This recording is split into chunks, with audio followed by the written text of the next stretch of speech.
Hello and welcome to this week's Lab at Home vlog. This week is all about getting the avian sexing workflow to work well for pigeons. So just to briefly run through with you, when you're extracting DNA from a pigeon to sex the pigeon, the optimal sample is a blood sample. However, I understand that this isn't very pleasant for the pigeon, and therefore a lot of pigeon breeders or owners would rather not take a blood sample. Therefore, the next best step is to pluck some feathers. Having never done this myself, I can't actually give any guidance on this. However, there are quite a few YouTube videos on how to pluck feathers and where best to pluck them from so that DNA is attached.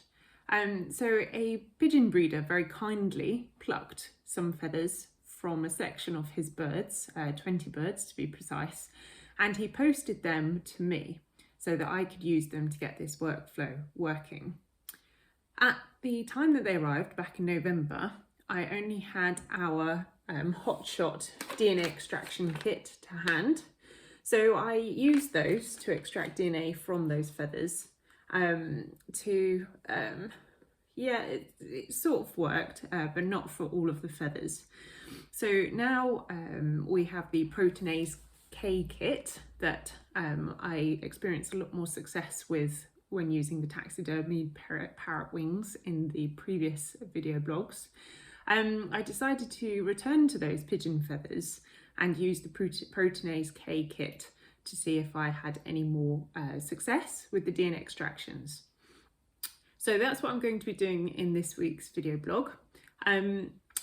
My concern is that because those pigeon feathers arrived with me in November, there's going to be some DNA degradation having happened in the past couple of months, so that those feathers may no longer contain the equivalent DNA of plucked feathers and may be more like molted feathers. And actually, when you read the literature, the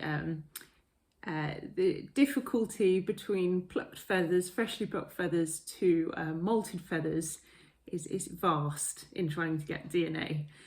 So anyway, I'm going to give it a go with the proteinase K kit and then tweak some factors in the PCR. So example, like the number of cycles that I'm using in the PCR program, and whether I'm using the hot start fire pole or a standard fire pole, and just see if I can successfully get the DNA extractions from these slightly older pigeon feathers, and then get them to amplify with the sexing PCR and gold standard, see if I can tell what sex the pigeons were.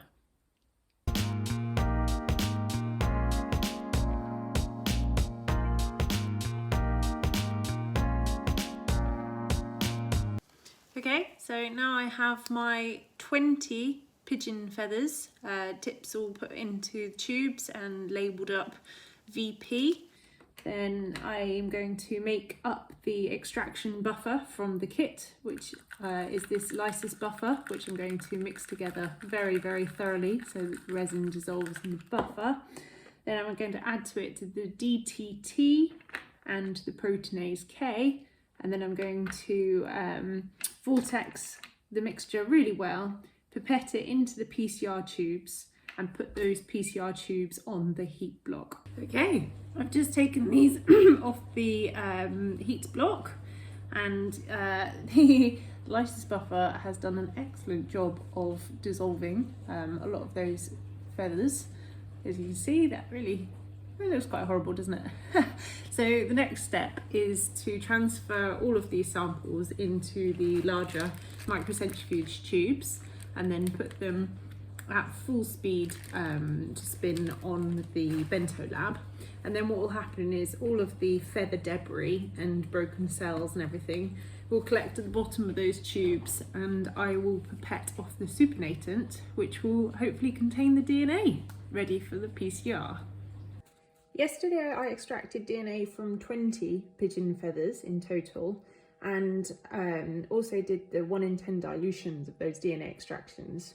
just in case there was any DNA degradation in the proteinase K buffer that the DNA stays in after the extraction. And I have here 15 of those 20 DNA extractions with their 1 in 10, as well as the kit control and the master mix control.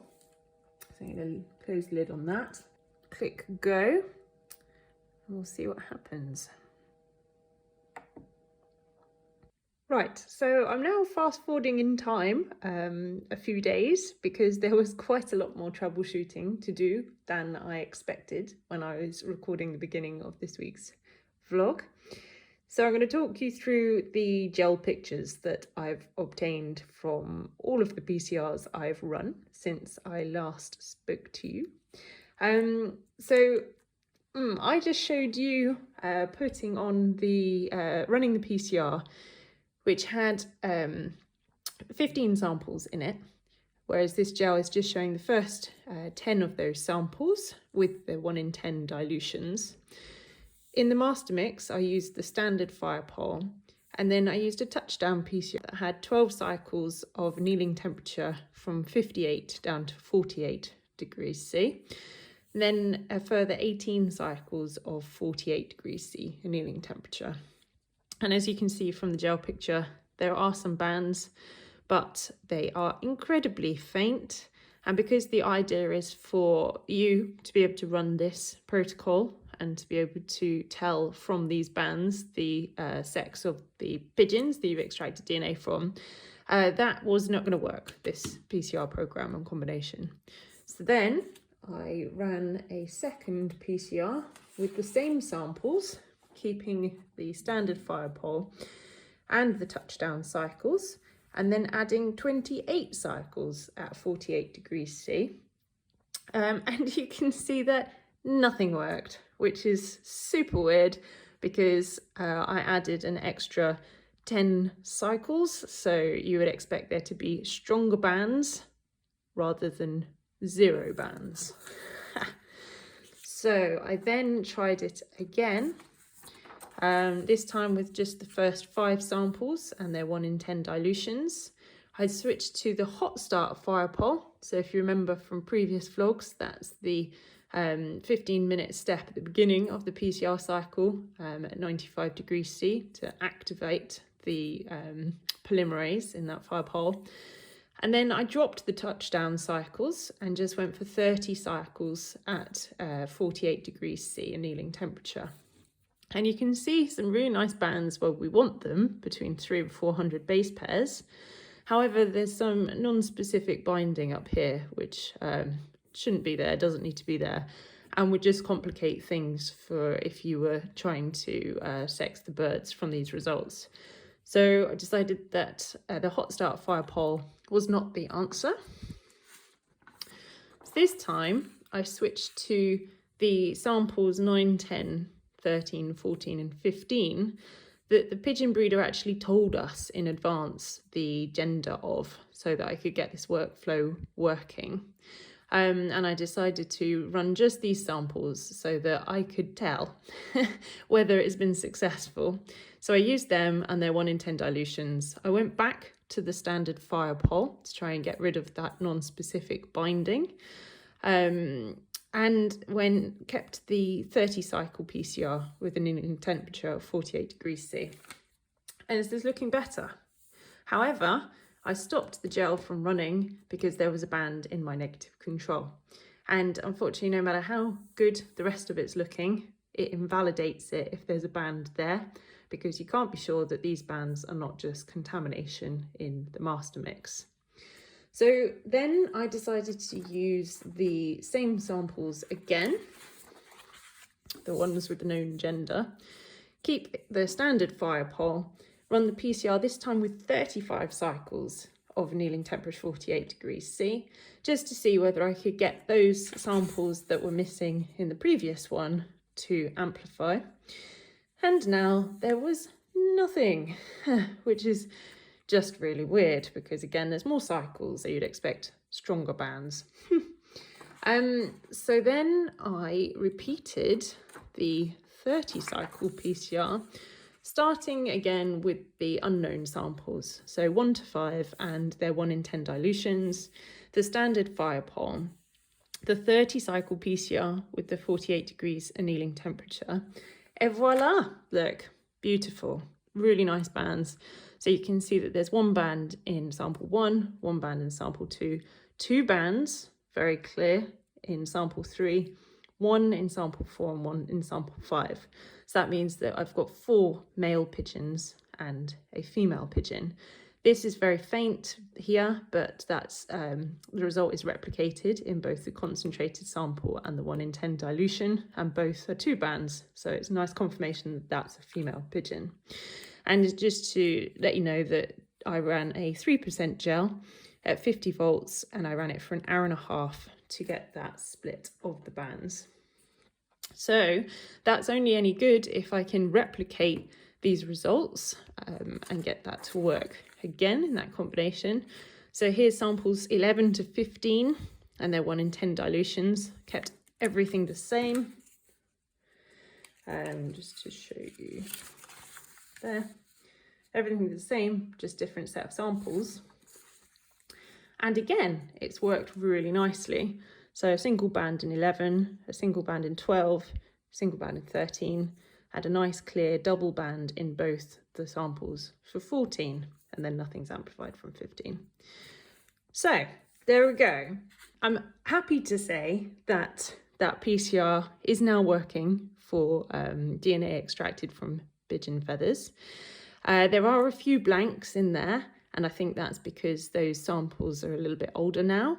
And I'm very confident that if I were to pluck those feathers from a pigeon tomorrow and put them through the proteinase K kit to extract the DNA, I would get a band in every one. Going back to the mystery, though, in these earlier gels, of why one would work and then nothing would work. So let's use this one as an example. I had to think a lot about this because I was thinking, could it be the temperature in my kitchen that is lower in the morning when I set this up compared to the afternoon? Because I noticed that that's what was happening. The ones that I set up in the morning worked, and then the ones that set up in the afternoon didn't. And then it occurred to me that the difference between the morning and the afternoon is that in the morning, the DNA samples are still frozen, and I'm just pipetting off 4 microliters from the top of the PCR tube.